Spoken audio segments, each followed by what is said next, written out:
ಇಲ್ಲಿ ಸಿಗೋ ಮುದ್ದೆ ಅಂತೂ ಬಹಳ ಸಾಫ್ಟ್ ಆಗಿ ಒಳ್ಳೆ ಬೆಣ್ಣೆ ಇದ್ದಂಗೆ ಇರುತ್ತೆ ಗುರು. ಇನ್ನು ಗರಿ ಗರಿಯಾಗಿರೋ ದೋಸೆನ ಇಲ್ಲಿ ಮಿಸ್ ಮಾಡದೆ ಟ್ರೈ ಮಾಡಿ.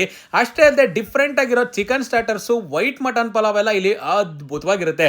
ಯಾವ್ದಪ್ಪ ಈ ಜಾಗ ಅಂತ ಕೇಳಿದ್ರೆ, ರೀಸೆಂಟ್ ಆಗಿ ಜಿಗಣಿ ಕಡೆ ಟ್ರಾವೆಲ್ ಮಾಡೋವಾಗ ನನ್ನ ಕಣ್ಣಿಗೆ ಬಿದ್ದಿದ್ದೆ ಹೌಸ್ ಆಫ್ ನಾಟಿ ಅನ್ಬಿಟ್ಟು. ಪಕ್ಕ ನಾಟಿ ಶೈಲಿಯ ಊಟನ ನೀವು ಇಲ್ಲಿ ಟ್ರೈ ಮಾಡಬಹುದು.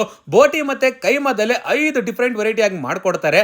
ಅಷ್ಟೇ ಅಲ್ಲದೆ ಮಟನ್ ಚಾಪ್ಸ್, ಚಿಕನ್ ಫ್ರೈ ಎಲ್ಲ ಸಖತ್ತಾಗಿರುತ್ತೆ. ಎಕ್ಸಾಕ್ಟ್ ಲೊಕೇಶನ್ ಕೇಳಿದ್ರೆ ಜಿಗಣಿಲಿ ಲಕ್ಷ್ಮಣ್ ಬಿರಿಯಾನಿ ಎಲ್ಲಿ ಲೊಕೇಟ್ ಆಗಿತ್ತೋ ಅಲ್ಲೇ ಈ ಹೋಟೆಲ್ ಕೂಡ ಲೊಕೇಟ್ ಆಗಿದೆ ಗುರು. ಸೀಟಿಂಗ್ ಕೆಪಾಸಿಟಿ ಕೂಡ ಜಾಸ್ತಿ ಇದೆ, ಆಂಬಿಯನ್ಸ್ ಸಖತ್ತಾಗಿದೆ. ಆರ್ಡರ್ ಮಾಡಿರ್ತಕ್ಕಂಥ ಎಲ್ಲ ಐಟಮ್ ಬಂದ್ಮೇಲೆ ದೋಸೆ ಮತ್ತೆ ಎಗ್ ಬೋಟಿನ ಟ್ರೈ ಮಾಡಿದ್ವಿ. ತಿನ್ನೋದಕ್ಕಂತೂ ಸಖತ್ ಸೈಕ್ ಆಗಿತ್ತು.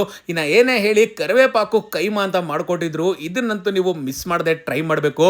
ಅದ್ರ ಜೊತೆಗೆ ಈ ತುಪ್ಪದ ಚಿಕನ್ ಅಂತೂ ಅಲ್ಟಿಮೇಟ್ ಆಗಿತ್ತು. ಇನ್ನ ಬಿಸಿ ಬಿಸಿಯಾಗಿರೋ ಮುದ್ದೆ ಮತ್ತೆ ಚಿಕನ್ ಶೇರ್ವಾ ಕಾಂಬಿನೇಷನ್ ಬೇರೆ ಲೆವೆಲ್ ಗುರು. ಇನ್ನ ವೈಟ್ ಮಟನ್ ಪಲಾವ್ ವಿಚಾರಕ್ಕೆ ಬಂದ್ರೆ quality of the mutton piece super ಆಗಿತ್ತು. ಫ್ಲೇವರ್ ರೈಸ್ ಅಲ್ಲಿ ಬೆಂಕಿ ಅಂತಾನೆ ಹೇಳ್ಬೋದು. ಇಡೀ ದಿನ ದೋಸೆ ಸಿಗೋರ ಜೊತೆಗೆ ಸಂಡೇ ಸ್ಪೆಷಲ್ ಪಾಯ ಫ್ರೈ, ತಟ್ಟೆ ಇಡ್ಲಿ, ಕೈಮಾ ಗೊಜ್ಜೆಲ್ಲ ಸಿಗ್ತಾ ಇದೆ. ಜಾಗ ನೆನಪಿದೆಯಲ್ಲ, ಮಿಸ್ ಮಾಡದೆ ವಿಸಿಟ್ ಮಾಡಿ.